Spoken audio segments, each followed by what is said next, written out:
Del desprecio al respeto, el ascenso del Bussing BS-16 en Suecia. Durante muchos años, el nombre Bussing estuvo ligado en Alemania a una forma muy concreta de entender la ingeniería. No era una marca de exhibición. No buscaba aplausos ni titulares. Era sinónimo de resistencia, disciplina técnica y trabajo silencioso. Mucho antes de que el modelo BS-16 existiera, Bussing ya construía vehículos pensados para soportar aquello que otros evitaban. Largas distancias, cargas constantes, condiciones que no perdonan errores. En una Europa donde el transporte pesado todavía estaba profundamente marcado por identidades regionales, en la ciudad de Braunschweig comenzó a tomar forma un camión distinto. No nació para destacar, nació para cumplir. Y precisamente por eso, su impacto acabaría siendo mayor de lo que nadie imaginó. Cuando el Bussing BS-16 empezó a llamar la atención fuera de Alemania, el norte de Europa lo observó con frialdad, especialmente Suecia. Allí, el transporte pesado no era solo una industria, era una tradición. Durante décadas, los fabricantes locales habían dominado el mercado con vehículos diseñados específicamente para largas rutas forestales, climas extremos y cargas continuas de madera. En ese contexto, la tecnología alemana en el transporte de larga distancia era vista como algo ajeno, demasiado distinta, demasiado poco probada bajo las condiciones reales del norte. La idea de enviar un camión alemán a atravesar bosques congelados durante días, cargado hasta el límite y lejos de cualquier infraestructura, no generaba entusiasmo, generaba dudas. Y esas dudas se multiplicaban cuando se observaba el diseño del BS-16. El motor no estaba donde se esperaba. No se alzaba delante de la cabina como en la mayoría de los camiones de la época. Estaba oculto, profundamente integrado en el bastidor. Para algunos ingenieros, aquello era una solución elegante. Para muchos operadores suecos, era un riesgo innecesario. En Suecia, una avería no significaba simplemente una reparación. Significaba rutas detenidas, contratos en peligro y cadenas logísticas interrumpidas. Allí, la fiabilidad no era un argumento de venta. Era una condición básica. Por eso, el Bussing BS-16 no fue recibido como una promesa. Fue tratado como un experimento. Los primeros vehículos no llegaron en grandes cantidades.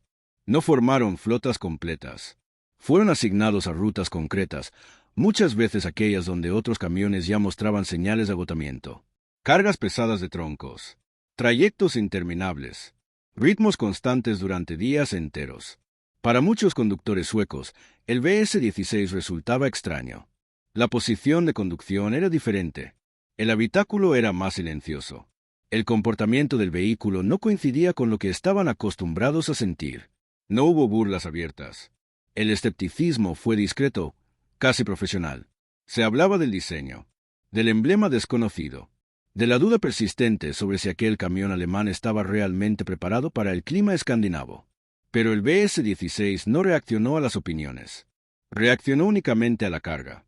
Día tras día, siguió trabajando. Kilómetro tras kilómetro, mantuvo su ritmo. No ofrecía cifras espectaculares. No buscaba demostrar nada.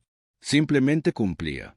Mientras otros camiones pasaban más tiempo en talleres, el Bussing permanecía en ruta. No era perfecto. No era inmune al desgaste. Pero era predecible. Y en el transporte pesado, la previsibilidad lo es todo. Poco a poco, el lenguaje entre los conductores comenzó a cambiar. Ya no se hablaba de su origen. Se hablaba de su constancia, de su tracción uniforme, de la sensación de que el camión no luchaba contra la carga, sino que la aceptaba. El BS-16 no despertaba admiración, despertaba atención. Y la atención es siempre el primer paso hacia el respeto. En el corazón de ese cambio se encontraba su diseño técnico. El motor de 6 cilindros, montado bajo el piso, no estaba pensado para picos de potencia. Estaba diseñado para trabajar sin descanso. La arquitectura de motor bajo el bastidor reducía el centro de gravedad del conjunto. El peso se distribuía de forma más equilibrada. La estabilidad aumentaba de manera natural. En rutas largas y monótonas, ese detalle se convertía en una ventaja silenciosa. Mientras otros motores mostraban fatiga bajo carga constante, el BS-16 mantenía su carácter. No imponía velocidad, imponía regularidad. También el chasis jugaba un papel fundamental. No estaba concebido para ser ligero. Estaba concebido para ser estable. Las torsiones no se combatían de forma agresiva. Se absorbían, se controlaban. Para muchos conductores, eso se traducía en una conducción menos exigente, menos correcciones, menos tensión acumulada tras horas al volante. En los talleres, la percepción también empezó a cambiar. Al principio, el busing era visto como una rareza técnica. Su diseño resultaba poco familiar. La lógica constructiva parecía distinta. Pero con cada mantenimiento programado que no traía sorpresas, la desconfianza se diluía. Los mecánicos comenzaron a comprender su estructura.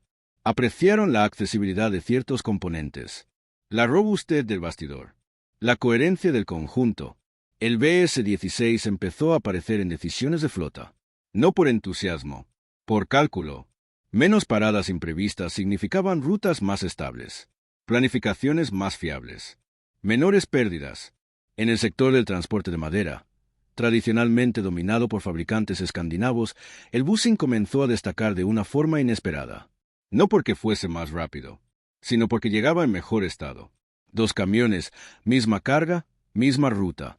Tras cientos de kilómetros, la diferencia no estaba en el tiempo, estaba en el desgaste. El BS-16 terminaba su jornada con menos fatiga mecánica, menos intervenciones, menos ajustes. Eso no podía ignorarse. El desprecio inicial no desapareció de golpe. Se disipó lentamente, como el hielo que retrocede sin ruido. Las conversaciones cambiaron de tono. Ya no se hablaba de riesgo. Se hablaba de utilidad. Ya no se discutía su origen. Se discutían sus cifras reales de trabajo. Cuando el nombre busing comenzó a desaparecer de los nuevos modelos tras su integración en MAN, su reputación ya estaba asegurada. En Suecia, el BS-16 había dejado una huella profunda. No como un símbolo nacional, sino como una lección técnica. Demostró que la fiabilidad no se proclama, se demuestra, que el respeto no se exige, se gana, y que, a veces, los vehículos que cambian la historia no son los más ruidosos, sino los que, día tras día, simplemente cumplen. Y es que, a veces, los vehículos que cambian la historia no son los más ruidosos, sino los que, día tras día, simplemente cumplen. Cumplen cuando nadie los aplaude, cuando el frío cala los huesos, cuando la nieve cubre los caminos y el amanecer aún no ha llegado. Cumplen cuando la carga es pesada y el camino interminable. El busing BS-16 fue uno de ellos. Y es que, a veces, los vehículos que cambian la historia no son los más ruidosos, sino los que, día tras día, simplemente cumplen.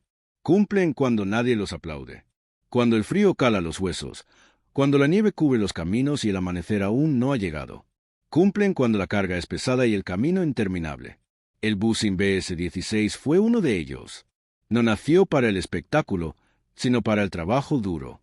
Para transportar madera desde los bosques nórdicos, atravesar carreteras heladas y conectar industrias que reconstruían Europa paso a paso. Su motor no rugía por orgullo, sino por necesidad. Cada kilómetro recorrido llevaba consigo el esfuerzo de una generación entera. Hombres se confiaban su jornada, su salario, a veces, su vida a una máquina robusta, honesta y resistente. Un camión que no prometía velocidad, sino fiabilidad. En los bosques suecos, entre troncos apilados y aire helado, el BS-16 se convirtió en una herramienta esencial. No importaba la nieve ni el barro. Mientras el motor arrancara, el trabajo continuaba.